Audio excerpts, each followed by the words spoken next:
என் கண்ணியத்துக்குரிய அல்லாஹ்வின் நல்லடியார்களே, சகோதர சகோதரிகளே, அஸ்ஸலாமு அலைக்கும் வரஹ்மத்துல்லாஹி வபரகாத்துஹு. மனிதர்கள் எப்போது தங்களால் உங்களை கட்டுப்படுத்த முடியாது போகின்றதோ அப்போதே உங்களை வெறுக்க ஆரம்பித்து விடுகின்றார்கள். அதை எப்போதும் நினைவில் வைத்துக் கொள்ளுங்கள். தன்னை விட எவனும் சிறந்தவன் இல்லை, தன்னை விட எவனும் மேலில்லை. நான் இல்லாமல் எதுவும் அங்கு நடக்கப் போவதும் இல்லை.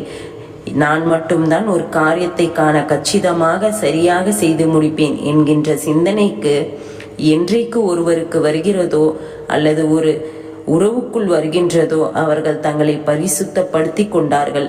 அவர்களின் மீது ஷைத்தான் ஆளுமை செய்து விட்டான். பரிசுத்தவான் அல்லாஹ் மட்டுமே என எண்ணுகின்றவர்கள் என்றைக்கும் மனிதர்களிடம் பணிவோடு நடப்பார்கள். மனிதர்களை அதிகார தோரணையோடு அடக்கி ஆள மாட்டார்கள்.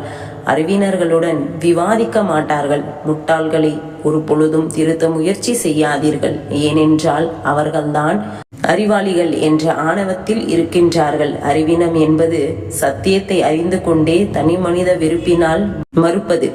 எடுத்துக்காட்டு அபுஜஹல் லஹனத்துல்லாஹி அலைஹி. பணிவாக நடப்போம்.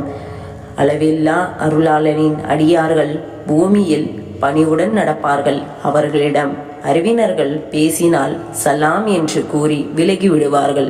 அல் குர்ஆனில் 25வது அத்தியாயத்தில் 63வது வசனத்தில் அல்லாஹ் கூறியுள்ளான். அஸ்ஸலாமு அலைக்கும் வரஹ்மத்துல்லாஹி வபரகாத்துஹு.